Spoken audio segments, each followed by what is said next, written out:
This podcast is a member of the Voices of Wrestling Podcasting Network. Visit voicesofwrestling.com to hear the rest of our great podcasts, as well as show reviews, columns, opinions, and updates across the world of wrestling.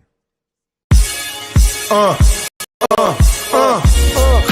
starting to get thick, it's the click, so I hope you watch your A game. A made no rain from the track when we unite and spit. This is an A game, better bring your A game. Competition starting to get thick, it's the click, so I hope you watch your A game. A made no rain. Hey, now it's the Mike and JD show, and I'm your host, Mike Gilbert, and I'm joined as always by JD, by God Oliva. We're here on a Sunday night. JD, how are you doing? Good, man. I was busy all weekend, this time of year, wrestling. Yeah. Finished my finals last week. Pretty stoked about that. One more semester left, and I'll have a master's degree. So just can't wait to get that done. Yeah. So I'm in the midst of my my last two classes for my master's degree. And I'm going to focus on that while I also focus on trying to retire from the military. So I got that to look forward to coming up. Quick explanation as to why we're on a Sunday and not our usual Thursday night time slot. So despite the fact that I'm retiring, I was asked to come to a meeting at the very end of the day that lasted almost 2 hours. It's like, you guys are killing me. And it happened to be like, not only did I want to come to do this podcast, it was like the meeting was going on while playing. So like I'm getting like super irritated at this point. I really didn't have like an agenda for the show ready yet. I didn't know what to talk about. I knew there was some stuff going on, but I just wasn't prepared. And then my wife was needing me to come home because she wasn't able to get anything done because the baby was being needy, as babies will do, right? Like, but he was just like nonstop eating, and he wouldn't let her set him down. So I needed to take over the baby. So I just texted JD. I was like, bro, we got to push this thing to Sunday. And he was more than happy to do that because you're pretty freaking busy yourself, right? yeah, it was a crazy week. I said I had my finals last week. We have our finals for the school this week. So my classes don't really have finals. Like we just have projects that are due. So it's not a big deal on that end, but it's just a lot, just a lot going on at the school right now. I had to do a presentation for the school board for our video production program last week. Then kids wrestling. It's a lot, so it's good. I was okay pushing to Sunday this week. It worked out just fine for me. Yeah. And it also helps that so if we do it Sunday, Dave's Observer will be out. It's like, okay, we can poach the news. So that was good because up until that point, like as of Thursday night, there wasn't like a crap ton to talk about. And then Friday morning, all hell breaks loose on the internet because TNA got their CM Punk back. TNA got their problem child, their pain in the ass. She's really a blessing to my YouTube thumbnails because boy, oh boy, is she driving some business for us. So God bless her for it. But man, Tessa Blanchard is back. I did a live stream on Friday that's done really well. And I obviously did my regular Brace for Impact show yesterday, and I invited our buddy Lucha Doncic, who has been banging the Tessa Blanchard drum for years. 2020. Since 2020, somebody said Io sent me his tweet from 2020 where he's like, "Mark my words, she's coming back." It took a while, but he never lost hope. She is back, and the internet has taken that story by storm. Everybody seeking some self-validation has decided to comment on the whole thing, but and sure enough, so did I. And I've also taken the opportunity to stir shit, believe it or not. Like shocking. Yeah. But it was a big story. She came back. She returned at Final Resolution. She confronted Jordan Grace, and it looks like that's going to be the match that they're going to do at the pay-per-view coming up in January, which would probably be a pretty incredible match. Trying to do like a worked shoot deal there between the two of them. And I think they're leaking some information to the sheets, saying that they don't like each other. So some of that stuff has come out. So. What do you think of this whole Tessa Blanchard thing, coming back and being welcomed back by a televised American wrestling promotion? She fucked up, right? Just up for money. Then we found out she was saying some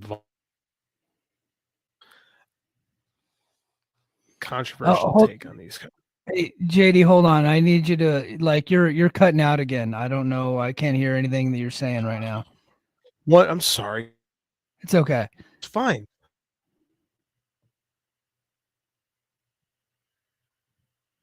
All right. I think I lost JD.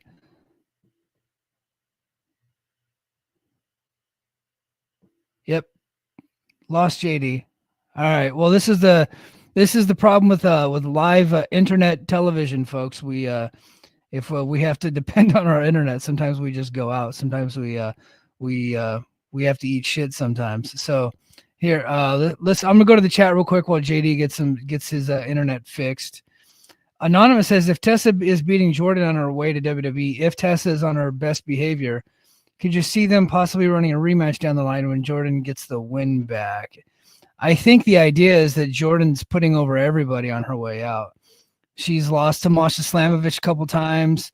She lost to recently she lost to Tasha Steelz of all people. And she didn't lose to Rosemary on Friday night, but I think that's kind of what they were going for. But I don't see a world where Jordan Grace gets the win back. Now, could they have Jordan pin Tessa first as like a sign of good faith, and then Tessa gets the win back? I could see that. But I have talked about Tessa ad nauseum, and I'm hoping that JD comes back because I really want to hear what JD has to say. Terrence Sullivan in the chat. Terrence says, "What's good, fellas? What's up, my brother? How you doing, man? Thanks for being here on a random Sunday night with us." Lil Silva says, TNA updated the complete history of Tessa. Yeah, they're going all in with Tessa.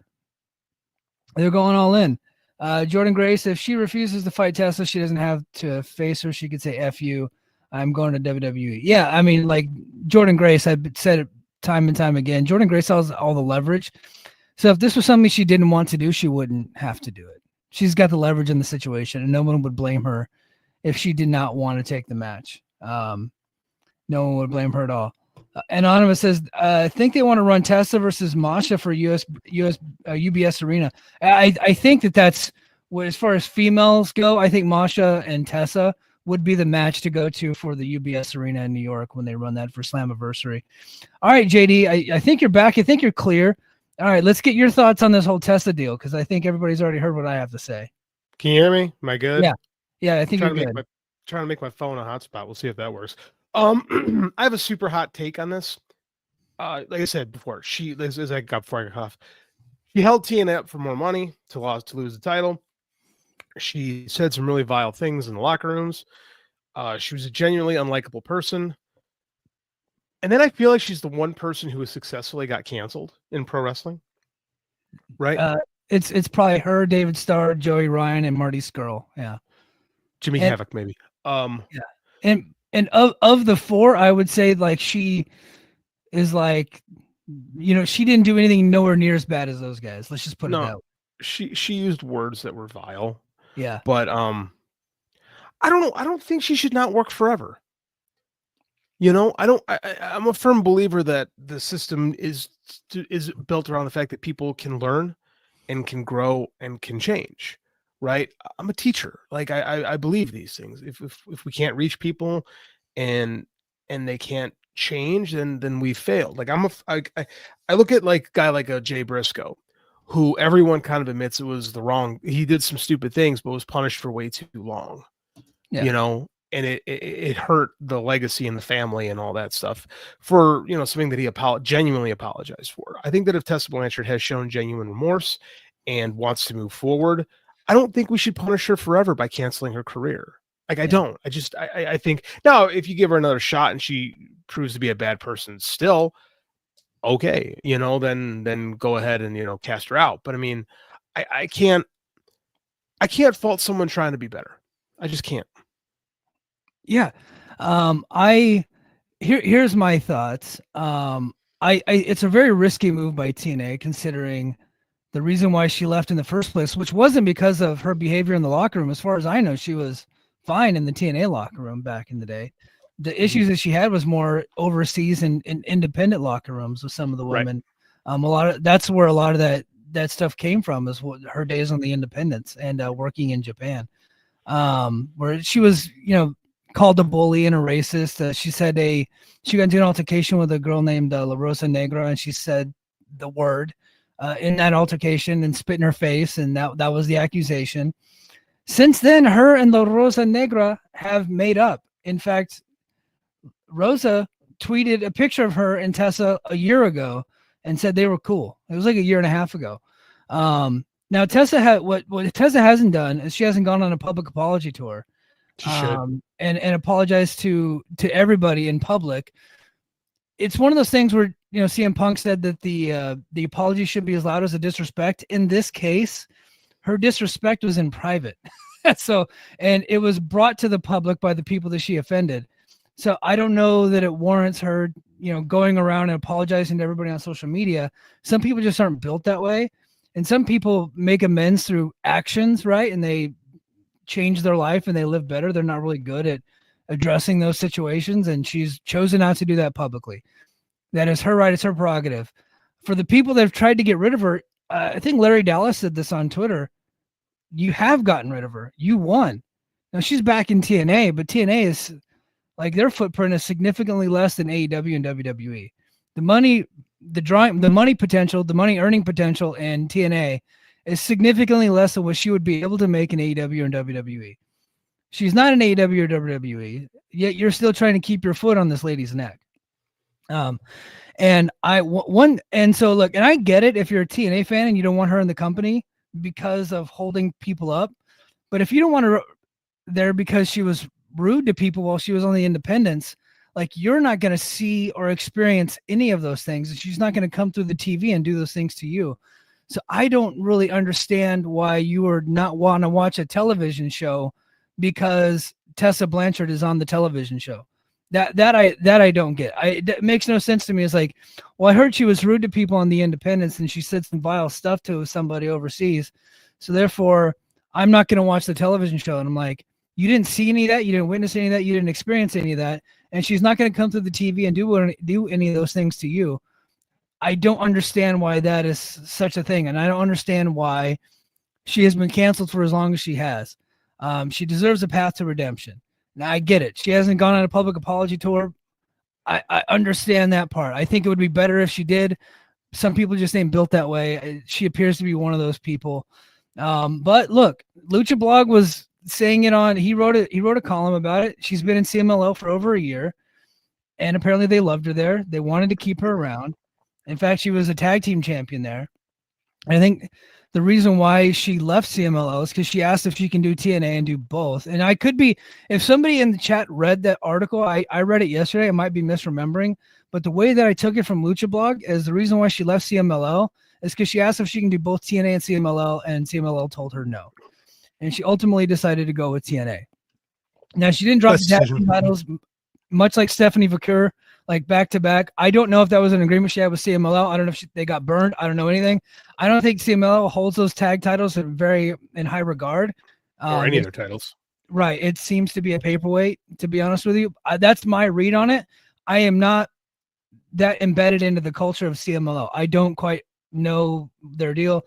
The last time I watched their show is because AEW stars were in the main event. So, like, that's my knowledge of CMLL. So I could be completely talking out of my ass, but that's my read on the situation. So now, like to JD's point, is she not supposed to ever work again? It's not like she's getting paid millions of dollars here and is like a completely successful person. In fact, I think she's been punished because she would be a multimillionaire at this point if she didn't do the things she did. She's been held accountable. Let's see what she's got. Let's give her another opportunity. And if it blows up in TNA's face, which I think if I were a betting man, I would bet on that because it's happened to her in TNA, it happened to her in WWE, and it happened to her in WoW Superheroes. She just happened to have a good run in CMLL where it worked out.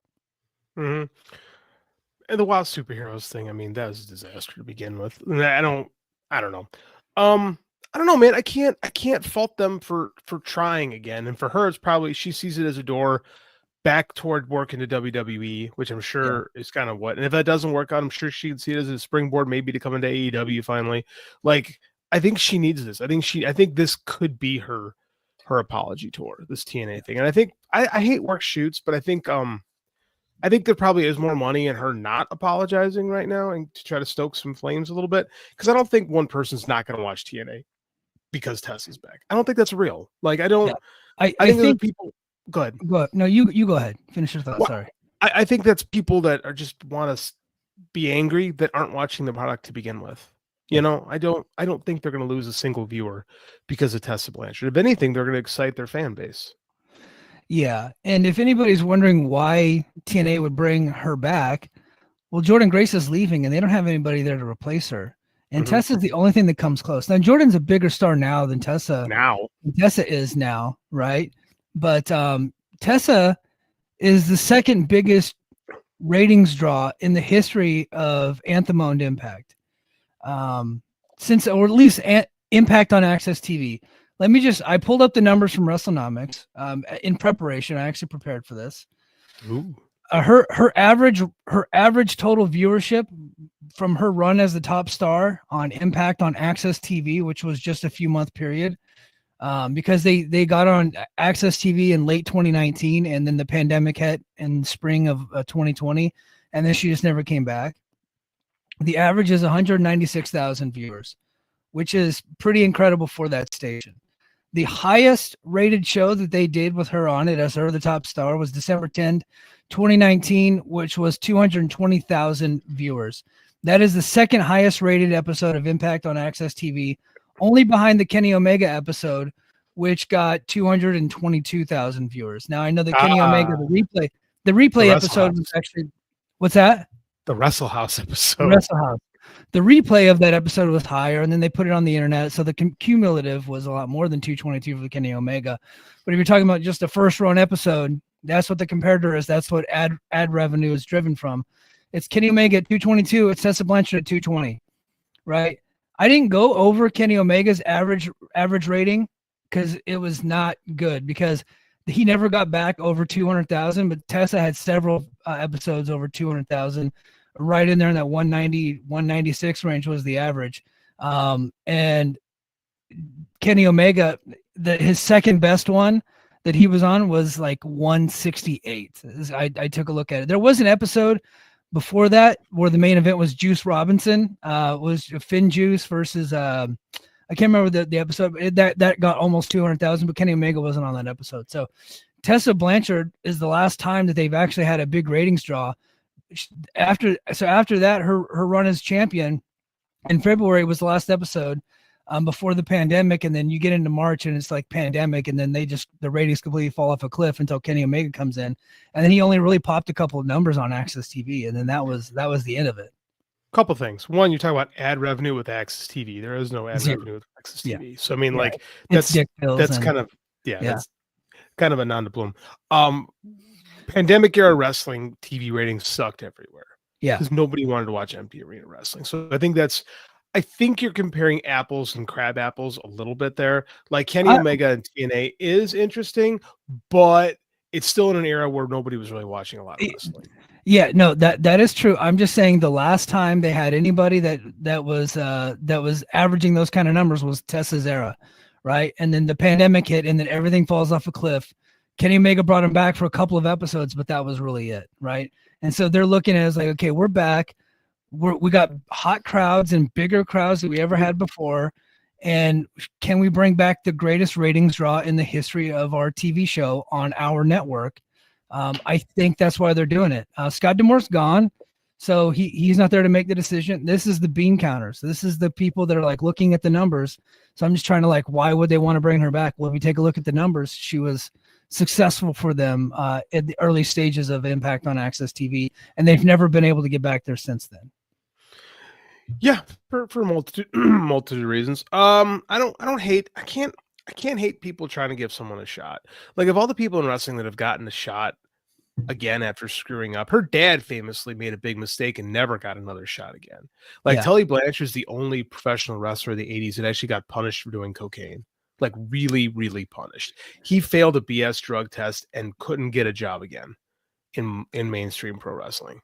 Yeah, he was notoriously a pain in the ass, much like his offspring. Apples and trees. And so I think they use that as a way to like, okay, we're just not like he's a He's a cocaine guy, so we're never going to bring him back. And I'm like, if you'd have taken a look at the roster when he tested positive for cocaine in 1990, it'd have been like 75%. 88. Yeah. Well, he left, so he failed the cocaine test. 89, I'm sorry, 89. The test was 89. Yeah, coming Yeah. back in 90. Yeah, you're gonna look at the WWF roster and like a roster featured Jake Roberts. Like, come on, man. And Roddy Piper. Like, come on. Like he's still like guy who ever like what's that? I'm sorry, you're a better historian than me. So at that time, in '89, the Brainbusters were looking to go back to WCW, and they had given their notice. And then while they gave the notice, they went ahead and did the cocaine test, knowing that Tully would fail it.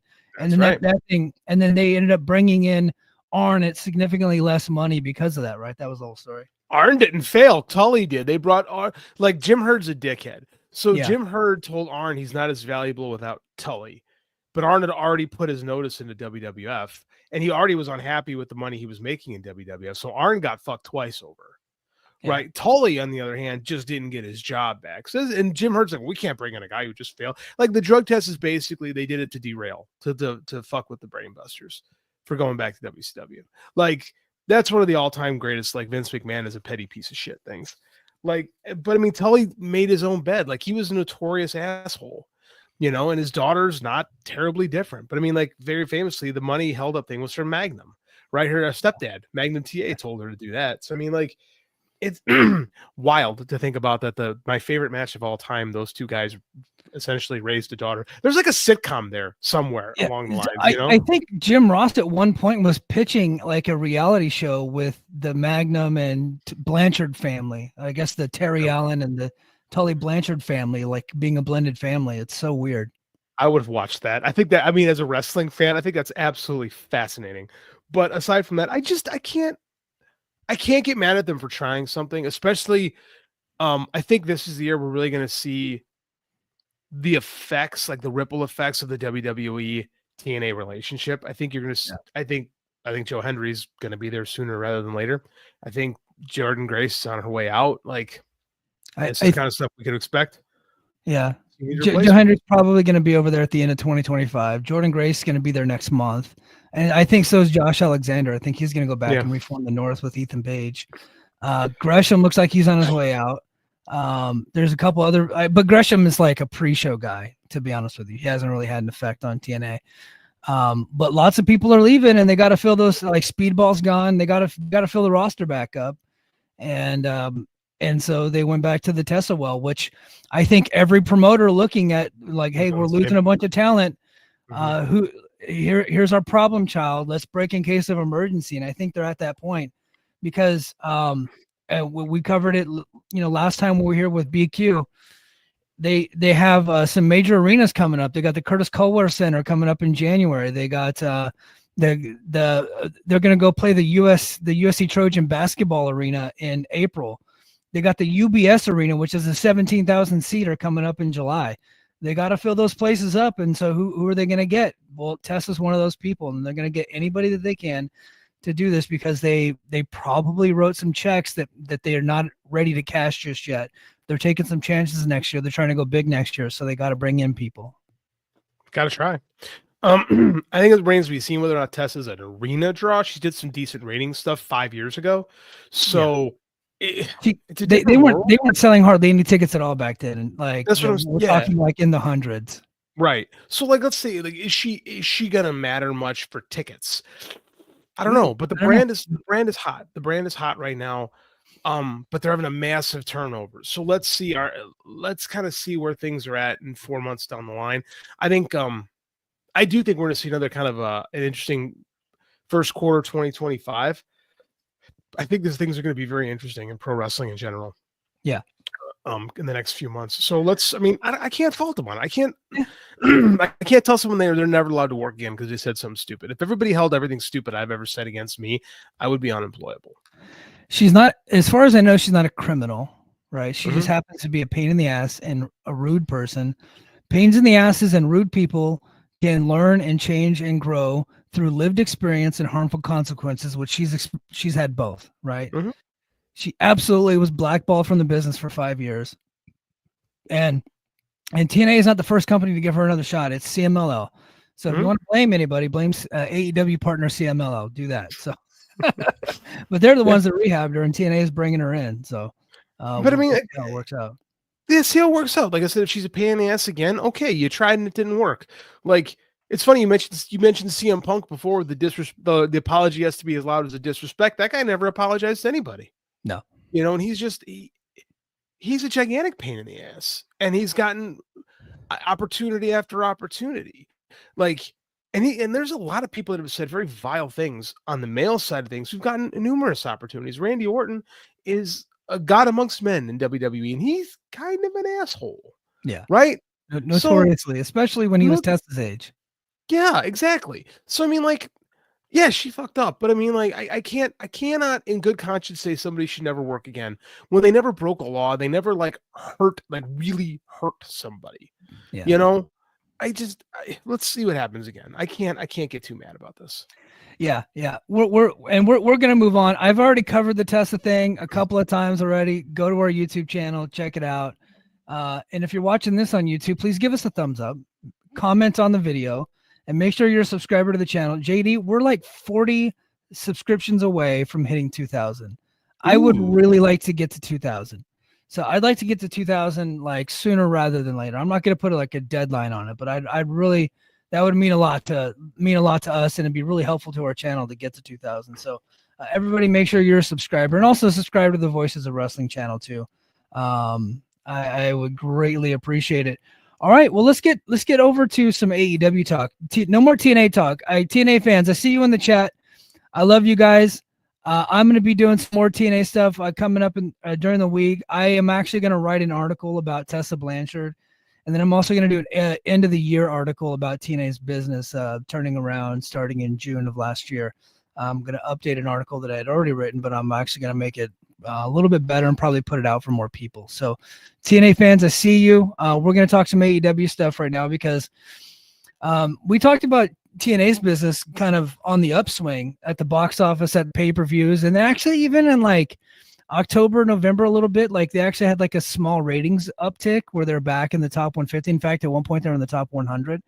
Now, of course, that all went to shit when they, on Thanksgiving, Access moved their show to midnight and they only got 18,000 viewers. But other than that, they've actually done pretty decent, and it's causing them to book big arenas. Well, the opposite has happened for AEW. They're booking smaller arenas, and I think that's a smart idea. Their ratings are drastically going down.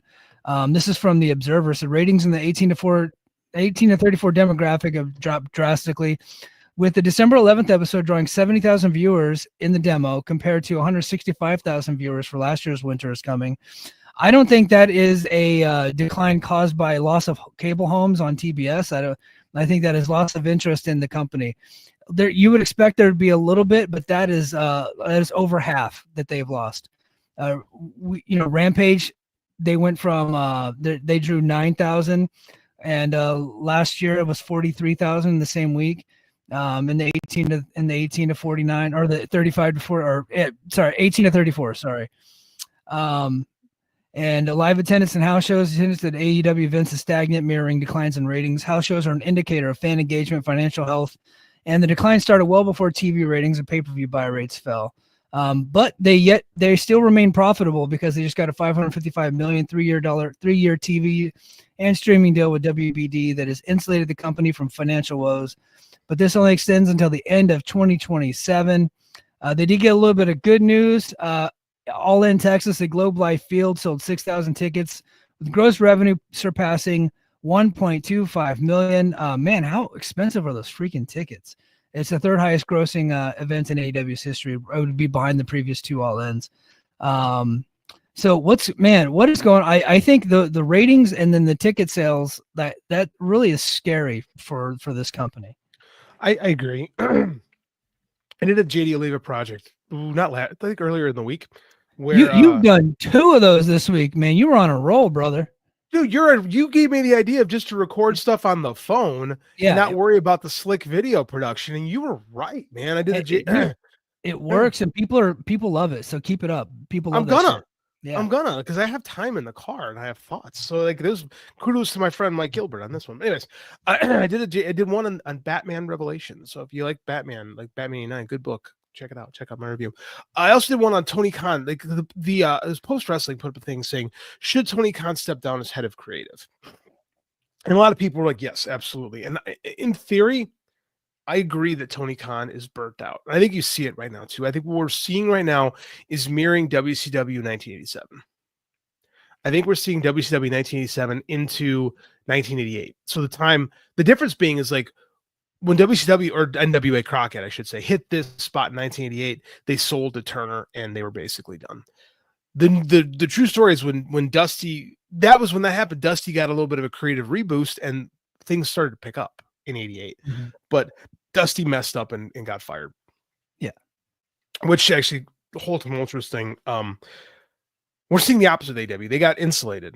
So I do think that Tony Khan should step down as head of creative because I think he's burnt out. Here's the problem. Who's going to take his spot? Ding, ding, ding. I mean, I have a name, but he's never been fired from WWE, so I don't think they'll bring him in. I agree with you. And like, I'd like to talk more about that, but I cannot. Yeah. So I do think that I don't think anyone in that company, I think if you told me that Jen Pepperman should head that company, I'd tell you you're crazy because her stuff sucks. Like, I don't care what people tell me. I don't care how well liked she is. I don't care that I know the women are getting more opportunities now and some of the stuff is better than it was, but no one's watching the show right now. Right. People aren't, I mean, like they had something cool with Moxley and they managed to make that not cool. Mm-hmm. Right. They don't push the C2 enough to make it something special. Like they're very bad at promoting their business. Right. They're so bad at promoting wrestling. So that nothing ever seems cool. Like it just, and that's the problem is like, you tell me Jen Pepperman or Will Washington or who else is there? It's a dork. RD Reynolds. You tell me these people can Sanjay. I mean, like none of these people can run a wrestling. I saw some stupid suggestions like Eric Bischoff. It's like, come on, man. Come on. Use your fucking brain. Did you see who Eric Bischoff suggested? No. He said Tony should step down and he should hire Bully Ray to be his head booker.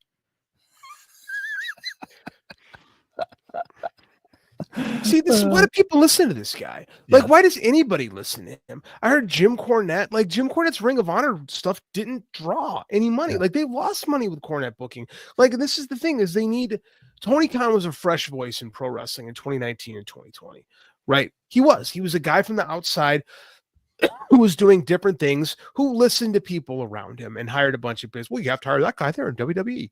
Like now the product feels like WWE and the AEW fan base doesn't want a WWE product. And now we're too far gone. So, you listened about Max last year, you hired Jen Pepperman, you hired all these people from WWE. And I don't really care who thinks I'm an asshole for saying all these things, but you took away your voice. And now you're to the point where how do you turn back? You can't turn the Titanic around. You can't. Like, I don't know I know one guy who could actually make legit changes over there, but they won't hire him. I don't think Tony is secure enough in his masculinity to bring in somebody that could outperform him. I think that's a very good point. And the problem is if he did bring in somebody that could outperform him, would he allow that to happen? I don't think so. Yeah, because I mean, if you go back, and I'm going to compare him to Vince. I'm not comparing him to Vince as far as being a human being. Okay, grow up. I'm not doing that. So if that's what you're thinking, you're a stupid person. Okay, but if you take a look, so I think the comparator as far as being promoter and like head of creative and CEO, the other guy that's doing that in America that's done that has been Vince, right? And Vince would bring in people, but he was always the decision maker, right? He would have Pat Patterson and Bruce Pritchard and Vince Russo, and even at one point in time he had Bill Watts, and he's always had other people in the room. Jarrett. Yeah, Jerry Jarrett. He at one point he hired Paul Heyman and Eric Bischoff to manage separate shows, but everything went through him anyway, right? And so I get the feeling it's like the buck's always going to stop with Tony no matter what, because it's his company. It kind of has to. He's got 4 different titles in that company. He's the head of creative. He's the president, the CEO, the chief financial. He's like everything with that company. And it's like, take off some of those hats, right? And it's like, yeah, you could be the ultimate decision maker, but at some point you got to just take a step back and let people create. And they might actually bring you some good ideas. The problem is the people that you've brought in are filled with ideas from WWE that your audience doesn't want. right? The reason why AEW was a movement is because they were the anti-WWE. But now all they are is just another content farm that nobody really cares about anymore. That doesn't mean I don't enjoy the show still. For the most part, I still enjoy the show. The difference is I'm apathetic to the show and I could take it or leave it. This week, I made sure to watch Dynamite. That way I had something to talk about on the podcast. But I kind of forced myself to watch it. I wasn't looking forward to it. And that's the problem, right? Like if AEW came to my town, I would check it out. But if AEW is 3 hours away, I'm probably not going to go because that's inconvenient to me. Right. But back in the day, I would have gone anywhere close to where AEW is at to make sure that I was going to their show. Unfortunately for me, they've never really been close to me. So I've never been able to make it to a show. But I've been to tons. I've been to tons of AEW shows. I've probably been to 10 AEW shows over the last 5 years. Like, and every time I go, it gets less and less fun. Like last show I went to was 2 weeks ago. It was the last time I watched Dynamite. Like we have kids practice on Wednesdays and I used to stay up late to watch Dynamite and I'm tired now. And I just can't justify staying up. Like there was times I would go to work super tired on Thursday morning because I was not going to miss Dynamite. And now it's like, I'll catch up later. And then I never do. And I don't watch Collision. I don't watch Rampage anymore because it's just not fun. Like it just isn't a fun show anymore. Like, and that's no one's fault but Tony Khan. Yeah. Right? It's your show. You wanted to be the guy. Like you gotta, and this is a part of it too, is this dude has such a hard time taking responsibility for his failures. Right. And then we all have failures. And Vince McMahon was the same way. Like, this is why I don't think it's over, because Vince McMahon had a lot of times, like, watch early 90s Raws. They fucking sucked. Like, watch any Raw from like 2003 on. Like, it's just, I just don't know how. The problem with being a billionaire is that, like, everyone kisses your ass and tells you how great you are your whole life because they want something from you. Right. You have this thing called money that everybody wants, and everybody's really going to tell you what you want to hear because they want some of your money. So you have an unrealistic expectation of what you can do and what people think of you. And it all revolves on the fact that you have a lot of money. So, I mean, like, everyone shits on Tony Khan, but he's got a nice little circle around him telling him, you know, what he needs to hear. Right. Because one, they want to keep their jobs. Two, they want an opportunity. So they try to be nice to get their opportunity. So, like, you don't get real. Like, and I think that he's insecure enough that he would never turn the reins over to anybody else, even for a hiccup. Like, but you look at Memphis, Jarrett and Lawler would like book 6 months out. Like Jarrett would have 6 months, Lawler would have 6 months. Then they bring in Dundee. Like, even like Bill Watts would bring in different bookers to UWF Mid-South at times. Like, yeah, I just JD during UWF's hottest period, who was booking for UWF? Bill Dundee. Yeah, he brought in Bill Dundee from Memphis, and he just handed over the book, and he was there in a leadership role. He probably tweaked some ideas here and there, but he just let him run wild, and then and Dundee was doing some pretty innovative stuff at the time, and had some hot feuds like Revolt. Like, was it Dundee that brought in like the Midnight Express and Midnight Express and Rock and Roll Express? They brought in Memphis. They brought a taste of Memphis into UWF. Right? They never had anything like that there. Like, and he also booked like the Hacksaw Jim Duggan, Ted DiBiase feud, right? Like, this was like big stuff for, and that's like the hottest time of Mid-South was actually when the Dog was on his way out. Yeah. Right. So it's crazy to think about that. But I mean, but then Dundee was out, and then I forget who took over after Dundee, but eventually like Eddie Gilbert gets the book there toward the end. Like, they had bookers would rotate in, so you have a different creative flair. Like, we don't have that anymore. And I think that Tony Khan could do that, but I don't think he's secure enough to say, hey, I need time to recharge. Like, it's a disappointing thing when a creative can't admit to himself that he's a little burnt out and needs to step away. Right. Yeah. And I think that the show, it's not fun anymore. It's not a bad show, but it's also not a good show. Right. Like, Dynamites used to be super fun, and they're not super fun anymore. So what do you do? Like, just keep doing the same thing, I guess, over and over, because you got your money now, and I don't think he cares. Yeah. And that's the problem. The problem is that, you know, I think it was Sugar Ray Leonard said that it's really hard to get up in the morning and train when you're laying in a bed with satin sheets. Right after you've already made the money, it's really hard to get back out there and grind. You typically train your hardest when you're the hungriest. And right now, AEW doesn't seem like they're a hungry promotion. It just seems like a collection of Tony's favorites from when he was a childhood fan, right? Edge and Christian and Shelton and Bobby Lashley and Chris Jericho and all these other guys, and then just some hot stars from the indies, and they're all just kind of like taking turns doing stuff. It's just like there's no real like true direction. There's no significant storyline that's really capturing the attention and making you want to tune in every week. They had me for a little bit with the Moxley thing, and that's a big disappointment for me. They dropped it, and it died the moment that they had a bunch of I guess I call them J words. I don't want to get in trouble, but a bunch of enhancement talent and maybe like 1 or 2 stars standing outside the arena to confront them, but none of the stars actually cared, right? And like Team AEW was just like team a few guys, right? And then the whole thing just kind of like sucked, and now they're heading to a fatal 4-way, and they called it a fatal 4-way. Jon Moxley called it a fatal 4-way coming up at World's End, right? And one of those people in the match, Hangman Adam Page, has no like sporting reason to be in the match. He's done nothing but lose major matches, but he just kind of like he's just in there. So he beat Swerve. He did beat Swerve. He beat Swerve, but then he lost 2 straight to Jay White. He did do that. Yeah, and now he's getting a title shot with Jay White. Like it just doesn't make it. They're trying to make it make sense. It just makes no sense to me. Because he wants a 4-way. Because they don't have anybody. Like they don't have like the Moxley thing lost steam the moment they tried to make Orange Cassidy the top babyface. Yeah, it didn't work. Like that should not be what the character is. Like I get why they didn't want to go with Darby right away, but I think you should have gone with Darby right away because it would have been hot, right? Like coming out of that pay-per-view, I think you could have gotten something with Moxley and Darby right away. And then if Darby loses, he could always come back and rebuild himself because it's Darby Allin. He's an underdog character. Like. But with Orange Cassidy, it still doesn't work. And I don't feel like Jay White or Hangman is more. They want to keep Swerve away from it a little bit. But I mean, like, and they dump water all over. Because we heard from a friend of ours that when Will Ospreay was at his hottest in this company, we heard that, well, his quarter hours aren't the best they should be. So we need to, like, build Ospreay up a little bit. Well, how's that worked out? How's that gone for you guys, huh? You had something going there.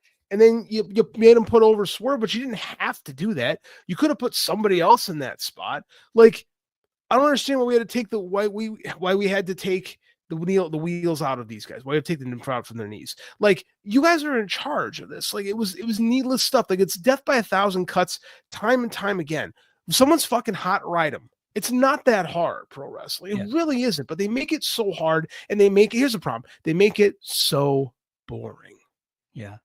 So they really did have something with Ospreay. The crowd was responding to him like a megastar. The quarter hours are going to come later. Dave spells it out perfectly in The Observer, where first the house shows will decline and then followed by the ratings. And I feel like it's be the opposite. Like if at the arenas they're responding to somebody, I think the ratings are going to like end up following that. Like they were making a big star. They really should have pulled the trigger on Ospreay being the top star in this promotion over the summer, but he lost, and then they cooled him off, and now he's still one of the most amazing wrestlers I've ever seen, but he's not a star. It sucks. Okada's the same way. They brought in Okada, they had him just say bitch over and over again, and they took that was cool about Okada. For a storyline this elite storyline that went nowhere, Tony trying to make him relive the early 90s or late 90s. Like it's so the story of this company in 2024 is so disappointing because it was so bad in 2023. The Brochachos thing really took this wind out of so many sails, and then they just kept fucking up. They just kept getting it got interesting when Danielson came back. Like, okay, that was pretty cool. Like the final countdown, that was fun. But then after that, they've had no follow-up. Yeah. Like, yeah. And now in 2024, we're trying to make Ricochet happen. Ricochet is one of the most amazing, like in-ring competitor, like as far as like athletic moves and stuff like that. But he cannot cut a promo to save his life. so, and I wanted him to come in and just do flippy shit, but that didn't mean I wanted them to push him like crazy. And now they're going to bring in Speedball, and I get the feeling they're going to try to push Speedball. And he's just kind of another guy that can't cut promos, that just has good matches that nobody's going to care about. And I like Speedball. This used to be a promotion where you had to cut a promo. This used to be a promotion like a Crockett where dudes would just grab the microphone and tell compelling stories. I remember some empty arena stuff with John Moxley and Eddie Kingston when they were just cutting promos on each other. And it was like some of the most compelling TV you ever saw for wrestling. And like, we're not there anymore. Like now we're breaking cars and shit every week. Like it's like stop being the 90s. Stop trying to do attitude era bullshit. Do something different. Stop just trying to pretend you have your favorite wrestling company. Like just be original. It's not hard. Oh man, that AEW is so frustrating because I love that company from its inception up until like towards the end of last year. And then now I've just been trying to make it happen again in my life. I just like, it feels like I'm in an abusive relationship with them because every once in a while they'll do something. It's like, oh man, AEW is back. They restored the feeling. They restored the feeling. And I'm just like, now I have no feelings towards them whatsoever. I'm just, because apathy, man. Yeah, it's apathy because the movement is gone. The movement died. Right. Mm-hmm. And that was the thing. They were gonna change wrestling for the good.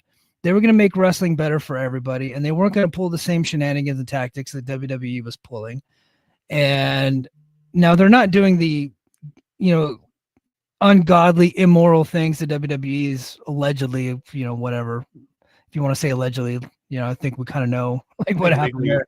I think legally you have to say allegedly. Yeah, I think so. I don't want to get defamation. I don't have any money, but like what they're allegedly put. I'm just talking about like the product that they're putting on the screen and like the way they're doing some of their contract stuff. It's like they're kind of doing some of the similar stuff that WWE was doing, and they're getting away because WWE did it first, and so it's weird. I think they. As far as some of the things are kind of giving up a little bit of the moral high ground. I think another thing that really hurt them, because they had the moral high ground for a long time, they brought in Flair. And I really did I like Flair and I liked the whole thing, but I think that a lot of people were kind of turned off by that because this was like the moral company and they went for the money instead, and they used a guy that had a bunch of accusations. I think people were pretty upset about that. And the TV show has just been hit or miss, and it's just not a fun experience anymore. Agreed. So let's see what else do we got? Chat, if you got something for us, go ahead and sound off. You know what? I had some WWE business numbers, but I think we don't really need to go in on that. I think everybody kind of knows. Let's talk about Phoenix. I thought that's what you were going to segue into. To be honest, with you were doing that. So continue. It was the perfect segue, but I lost my brain for a second. But I was wondering where you were going. Well, you had something. I'm like, oh, I guess we're not going to talk about Phoenix. Okay. So I did a 20-minute podcast in a car talking about Phoenix. It's up on the Patreon. I went on a bit of a rant. The problem is I don't know where I stand on the situation because I kind of understand where AEW is coming from on their side. So if you guys are living under a rock, Phoenix is trying like hell to get out of his contract. And he is willing to burn it to the ground in order to do that. Apparently, AEW still has a year's worth of dates left on his deal because while the time limit expired, they tacked on injury time, which is something that WWE has been doing for a long time, which I think we've all been pretty critical of WWE for doing in the past, right? They did it to several people, and we were pretty critical of them for doing that. Now AEW is doing it. TNA has done it to people. They did it to Josh Alexander. They did it to several other people. So this is not a singular company thing. So I get that. But they got this guy who's miserable. He wants to go to WWE with his brother, and out of spite, they're holding him to the contract. They're going to pay him a lot of money. So Phoenix, I don't really think this is inhumane treatment to get paid a lot of money to sit at home and you're able to go work indies whenever you want. So I think inhumane is probably not the way to describe it. But I also see Phoenix's side, like he wants out of his deal. And I do think that there should be some language in the contract where they should be able to come up to an amicable solution for both sides to part ways, especially with this injury time. But that's just not the way the deals work. And I think if Tony doesn't hold him to the deals, then WWE is going to continue to get in his talent's ear to get them to get out of their deals. So it's like fucking damned if you do, damned if you don't. I have zero sympathy for Phoenix on this, mainly because Conan is his agent, right? Conan is a guy. Here's why I hate Conan. Conan, the AAA, was hooked up with Tony from the beginning, and Conan made appearances on the show. Tony sent talent always to AAA shows. They sent them Kenny Omega. They sent them Andrade when he was there. Tony did a lot to help AAA, and all Conan did was he got on his dipshit podcast with Disco, Dip, Fuck, Space, and Perno and bury them constantly. And Tony never said a bad word about him. Never. Tony never shit on Conan publicly until Conan pulled the bullshit with FTR, Dragon Lee, and Drillistico, right? Where they had Dragon Lee I think it was Dash, win the titles, and they immediately said, oh, Dragon Lee's going to WWE. Yep. Dragon Lee's going to WWE. And Conan thought it was hilarious, right? And then Tony said, fuck you, and started working with CMLL. And then Conan, one more time, hey, you listen to my podcast? Yeah, I did. And I heard you say that what goes around comes around. And he said it 3 times. What goes around comes around. What goes around comes around. So he manipulated his clients, Phoenix and Pentagon, to WWE, right? Well, because they're associated with Conan, what went around came around, right? In life, you are the people that you are associated with. And those guys chose to associate with a bad business partner. Like Conan constantly shit on them, despite the fact that Tony was helping his company for years. Kenny Omega drew big houses there, and Conan would go on his dumbass podcast, Keeping It 100, and would shit on their show all the time, his business partner. And I'm supposed to feel bad for people that are associated with this guy that was fucking over his business partner the entire time. I have zero sympathy. Wait for a year. Wait a year. Get paid for a year, because Phoenix gets hurt all the time anyway. So you might as well give him a year to heal up. I have none. I have no sympathy for Phoenix on this because of Conan. I completely agree with you. And not only that, like they were openly negotiating. It was an open secret that they were negotiating with WWE while they were under contract with AEW, which is a complete no-no. If you're going to negotiate with them, keep it to yourself. That happens all the time. Nobody leaves one company by their own free will if they don't have another gig ready to go. I retired from the military just now, and the only reason I did is because I had another gig to go to. Like, that's a smart way to do it. But what I didn't do is go telling everybody that I was talking with another company, right? Because I didn't want to jinx it. Like, Air Force wouldn't care. They would be happy for me. But when you're like, it goes the same way it goes for sports. Like, you're not going to be a linebacker on this team. Like, say you're a linebacker for the Jags. You're not going to openly like have an open secret out there that you're negotiating with another team when they still own your rights. They're like, you're losing leverage at that point. And that's exactly what happened to these guys. And then they tried to go back on it and say that we're happy in AEW. It's like, no, the cat's out of the bag. Like, you have too many friends with too big a mouth that spilled the beans on this deal. And so that's why this is happening to them, right? Now, I get the feeling that if you were a good actor and Tony really liked you, you might be able to work a deal to get out of your contract. You know, I think that's what happened with Cody Rhodes, right? Like, they worked out a deal and he ended up going over to WWE. Can I throw another one at you? Go ahead. Andrade got himself. Andrade bitched and he punched Sammy Guevara, which is a great idea. Everybody should do it with themselves at least once in their life. Everybody should punch Sammy Guevara. He got suspended, came back, and was a model employee. Didn't bitch. Worked a lot on TV. Was in the first Continental Classic. Had a bunch of good matches, and then left. And then left without like, they came to a deal. Tony said, "I'll let you go, but I'm going to use you on TV. I just want you to be a model employee." Andrade said, "Okay." And then he was fine on the way out. And there was no bad blood between them. And is Andrade still the speed champion? I mean, he's getting pushed heavily in WWE, right? I don't know. I watched Saturday night's main event last night. Because they had Jesse Ventura on there. I was like, okay, I got to see what this is like. It was actually pretty cool. I actually really enjoyed it. It was an easy show to watch, especially if you skip the Liv Morgan match, which is what I did because I'm a genius. I'm not watching that. So I thought it was a pretty fun show, and so I did put Saturday night's main event in the tagline because I was gonna talk about it. So he wasn't on it. I watched Survivor Series. He wasn't on that either, as far as I can remember. I didn't watch everything on Survivor Series. I think that Andrade is just kind of a guy they like to bring to TV, which is the exact same role that he had in AEW. Wouldn't get any pay-per-view matches there either, so it was kind of a lateral move for him. So, but with Phoenix and Pentagon, now you got Pentagon out there. He's a complete free agent, and I don't think WWE wants him unless he's with Phoenix. Like we talked about the Brainbusters earlier. I think that's a similar situation where they look at Pentagon, who I think is of the two is probably the most charismatic by far. Phoenix is the better in-ring competitor, but I think Pentagon would line up with what WWE likes. I think he would probably get a little bit of a push there if they want to give him a chance, but I think they wanted him as a tag team. And now he's just going to be doing stuff on his own. The good news is, TNA fans in the chat, I think these guys might continue to talk themselves out of a WWE deal and be stuck in TNA, and that's really good for my podcast, so I'm happy about that. It's entirely possible. Like, because that's what I think Tony talked about fighting back a couple of years ago. Like, it was pretty immature the way he said it. But I mean, this is kind of how business is. This is how Vince would do things. This is how wrestling has always been. And I don't believe that any business is moral, right? I think all businesses by in general are immoral. So I can't fault them, especially when you have guys like Conan, bad faith actors who are very much self-absorbed, who take advantage of their friendships and blow them into something that they're not. AAA is a god-awful promotion. Conan's a terrible booker, and he's not a great agent, as it turns out.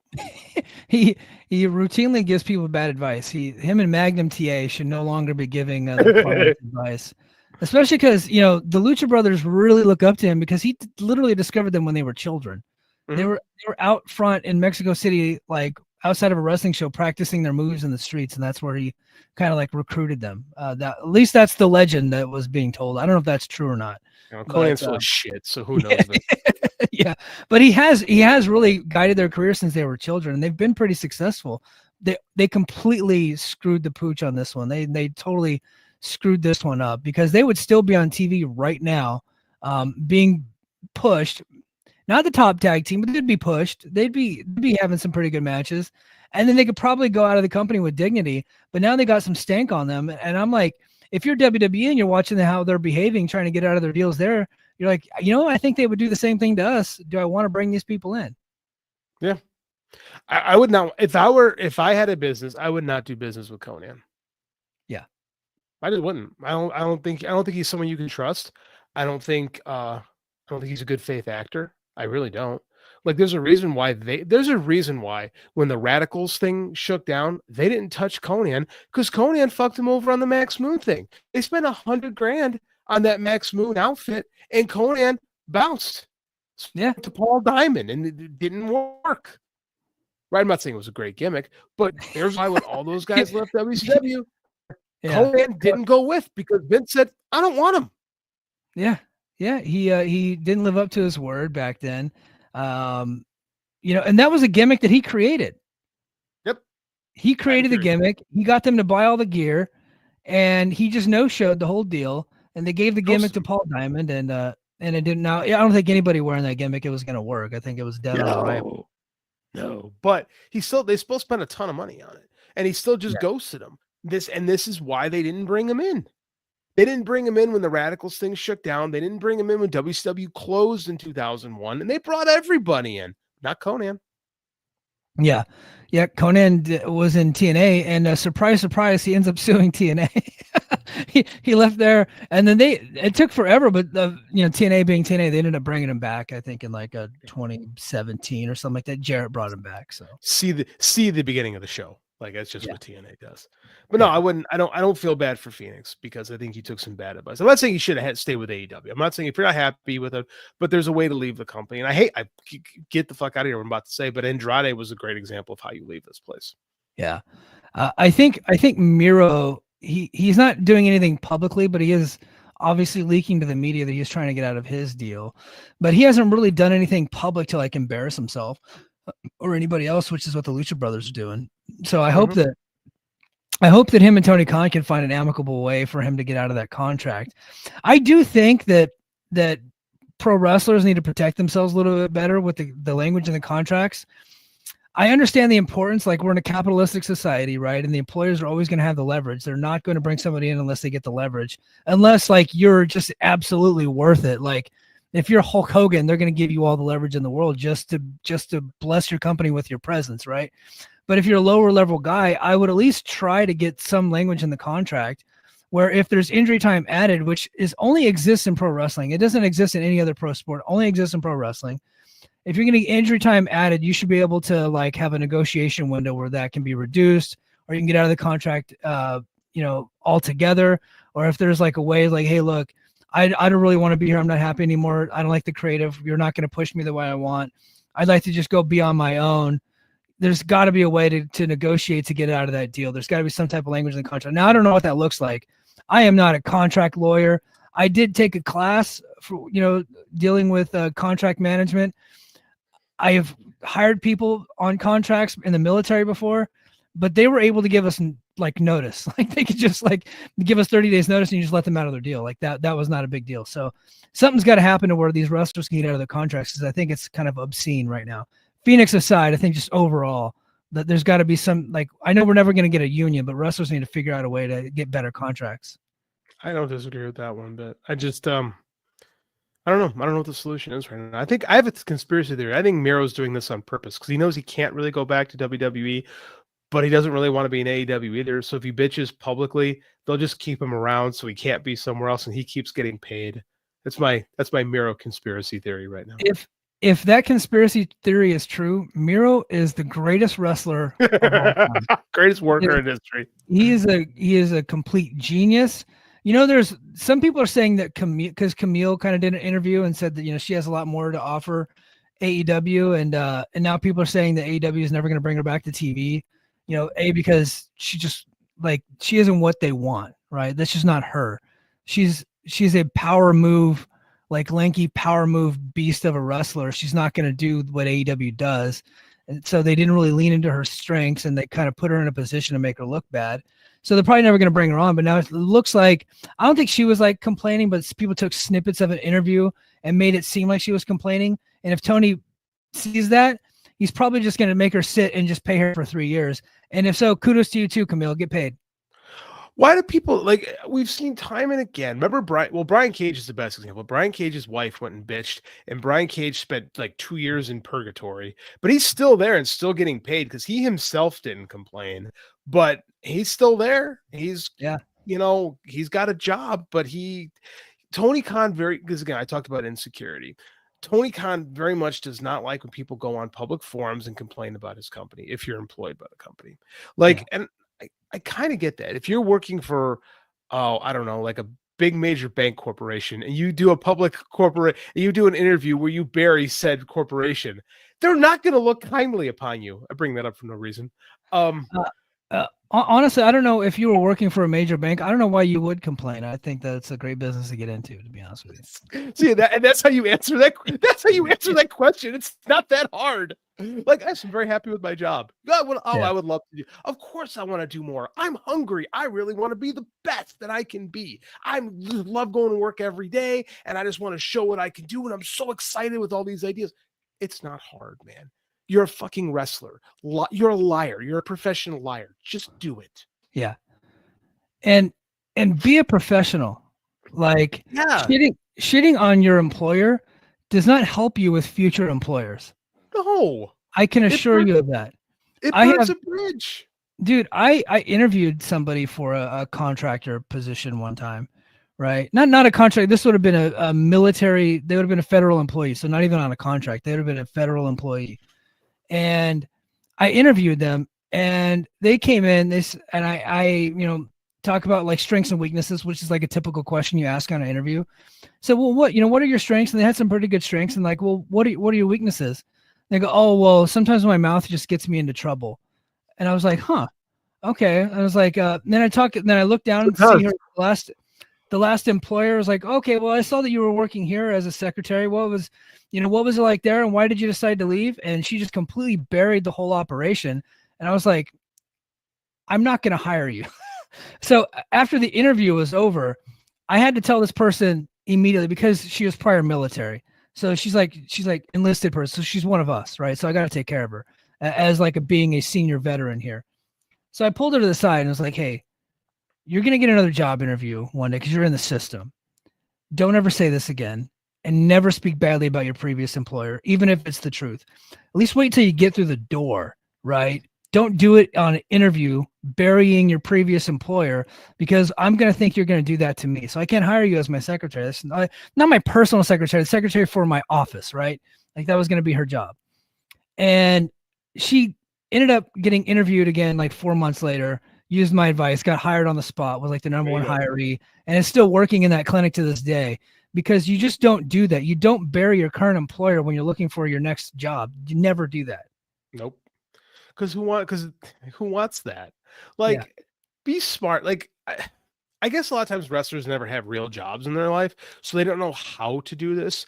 I buried Effie, and it seemed like AEW and GCW found a way to make that whole thing work. So, yeah. Oh, we should talk about that. So Jericho was on GCW over the weekend. Yeah. Yeah. He went and attacked Mid Cardona and Effie, and looks like they're going to do some business. Kudos to them. Like they clearly things weren't going well between them. Effie said some stupid shit, and Tony actually showed some, humility for a change. So good for them for figuring things out. I spent a lot of time burying Tony on the show, but he actually did what I said he didn't do earlier. So there's room. I still think Effie is a complete idiot. Like, again, you don't bury potential employers on the internet for no reason. He actually did an interview saying, "I am so stupid." Like, and I respect for that, for a guy pointing out his own faults and being dumb. Yeah, and eating little crow publicly.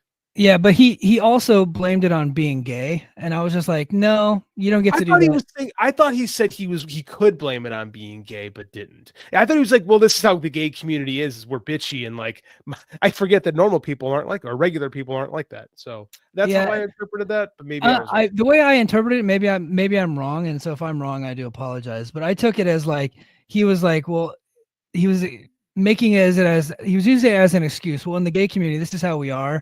And that's why I was being the way that I was. It's like, no, you don't get to do that, because I work with tons of gay people, and they're not like that. So they're professionals, right? Well, he's not a professional though. He's a wrestler. Like, and he works for GCW. So I mean, like, but at the same time, I'll give him credit for kind of eating a little bit of crow publicly, and it seems like they're going to do some business off it. So good for them. I like seeing that. I think AEW needs to be back in a spot where they are more friendly to the indies, because that helped. I think that helped them more than it hurt them. And I do think they're better. They're better for pro wrestling landscape than WWE is, because WWE just historically just mauls down everything in their pathways. Right. Historically, but kudos. So you're a Ring of Honor guy. Rank Jericho versus Cardona against CM Punk versus Samoa Joe, Samoa Joe versus Kenta Kobashi. Like we're in Final Battle. We're in Ring of Honor history. Would this one rank, you think? This would be at the bottom. Yeah. What are they thinking? Like, that does not that is a WWE match from 2016 that I don't think anybody really wants to see. Now, I'm not saying that they're not telling a good story. I think actually, like, they're doing a decent job of getting Cardona over and incorporating GCW, but that's not a match that's a Ring of Honor championship match. Like, that's like kind of embarrassed for Ring of Honor. I think they're just trying to sell some pay-per-views to some of the hardcore fans that pay attention to the internet, because I think they've kind of realized their AEW fan base doesn't give a shit. So they're trying to reach the people who would buy GCW pay-per-views and stuff to buy it. I don't know if it's the move. I have no idea. Like, I don't know. I keep hearing Ring of Honor is going to get a TV deal. This is going to happen. That's going to happen. I don't know, man. I mean, like, it does nothing for me. Nothing. There's no demand for it. That's what I think about. That's what I think about TNA too. Everyone's like, TNA is going to get a new TV deal, and I'm just like, I don't see the demand for it. There's already so much pro wrestling on television already. Rampage got canceled, right? So I think the demand is for less wrestling on television, to be honest with you. I think we've peaked. I think we've hit the peak. I think I mentioned this before. Like, the kids in my class, this is kind of my barometer, are kind of over WWE. Yeah. Right. They're like, oh, we'll watch the big shows. We don't watch Raw every week anymore. And I was kind of like, I don't know if that's good. Because that was my key when these guys were freshmen, that I'm like, oh, wrestling's picking up again. Now that they're seniors, it's kind of, that was old. So I don't know if it's, and you look at some of the stuff, like some of the attendances seem to be trending down a little bit, not a lot, but a little bit. So I do think we've passed the peak. Yeah, I agree. The last thing wrestling fans need is more wrestling on television. So, yeah, I don't have time either. I watch Dynamite every week and I watch Impact, and that's because Impact feeds my podcast, right? And that's kind of what's keeping the network. Like Dynamite and Impact are really the two shows that if we keep watching, we're still staying plugged in, right? I will watch a WWE show over the weekend and try to do a podcast about it. And none of my goddamn Patreon subscribers will even listen to it. They don't care about WWE. So they only want to hear something about AEW and Impact. It's not our fan base. Like, and every time we post some WWE stuff, we get some randoms in the YouTube page that like get mad that we're not WWE fans. So I mean, like, it's just there's a million WWE podcasts out there, and that's just not us. That's really not our network, to be honest with you. Like, no one at Voices of Wrestling really cares about WWE. The closest, honestly, the one who cares the most about WWE is probably Joe. Yeah, he watches all the shows. They go live. They went live after Saturday night's main event last night on the flagship. So if you want your WWE content, that's where to go. All right, hey, we're gonna skedaddle. I'm getting the hook here, but I do have Antonio Baker has a good question for JD. Because the answer for me is no. But JD, have y'all guys watched Dune Prophecy, Creature Commandos, or the Penguin series? No, I still have to watch Dune 2, and I don't have a lot of time right now with all the stuff I have. I do want to watch Creature Commandos. I just need time. And I wasn't planning on watching the Penguin series at all. But I've heard so much good stuff about it. I just need the time. And realistically, I probably won't be able to touch it till summertime. But I do plan on watching both Creature Commandos and Penguin. Dune Prophecy, it depends. That's down the line. I mean, like, if I really like Dune 2, I might go back to it. But I'll be honest, I didn't really love Dune 1 all that much. I thought it was kind of boring. I didn't see the original Dune, to be honest with you, so I haven't watched the new Dune. I haven't seen Dune 2, and I have not seen Dune Prophecy. I am interested in the Penguin series, and I was waiting for the series, the first season, to be over, and then I was going to give it a shot. And I was actually planning on watching it last night, but for some reason I pulled up Netflix first just to see what was on, and they have a crime docuseries called The Kings of Tupelo, where a conspiracy theorist set of brothers. Hold on. They're a set of brothers. One of them is a big time conspiracy theorist, and they're also Elvis impersonators. And one of them tries to kill Barack Obama, and it becomes a huge thing. So I'm in on this one. So one of the brothers tries to kill the president. It's a whole plot. He also thinks that his hospital that he was working at, where he was a janitor, was selling body parts off. And so he created all these. He said he created 40 different websites trying to sound the alarm about his hospital selling off body parts on an illegal body part exchange, like the black market. So that's kind of what I'm watching right now, is this Elvis impersonator talking about this shit. So that's kind of taking over. That's taking precedence right now. I get it. That's that's so you. Like, that's awesome that you're watching that. That makes me so entertained. Yeah, maybe I'll do a witching hour about it, but down the road. That's perfect, actually. I keep wanting to do more MLW content because I know I'm not gonna like it, and I really like picking on MLW sometimes, but I just don't have the time. JD, MLW did the funniest fucking thing of all time. Not of all time. They did something so funny. So they brought in Eric Bischoff, right? And I was like, I was kind of shitting on it. Oh yeah. But they brought in Eric Bischoff, and then on commentary, they brought him on, and he gave away the results from TNA that night. And I thought that was so hilarious.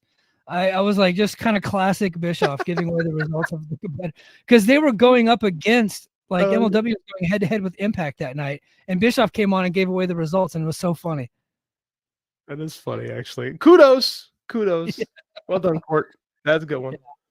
Yeah. All right, guys, that's going to do it for us this week on the Mike and JD show. Sorry we went on Sunday night. We'll be back in a regular time slot coming up this Thursday, come hell or high water. We will have a show this coming up Thursday. Make sure you're a Patreon subscriber. Go to patreon.com/Mike and JD show. Make sure to like, comment, and subscribe. And if you're listening to Apple Podcasts, Spotify, or wherever you get your podcasts, leave a 5-star review. We would greatly appreciate it. The more 5-star reviews we get, the bigger our Christmas bonus from Voices of Wrestling will be. Which might actually just still be 0, but we'll try to get one. But all right, guys, that's it for us this week. Mahalo. Competition starting to get thick, it's the click, so I hope you watch your A game. A made no rain from the track when we unite and spit. This is an A game, better bring your A game. Competition starting to get thick. It's the click, so I hope you brought your A game. 8 made, no rain.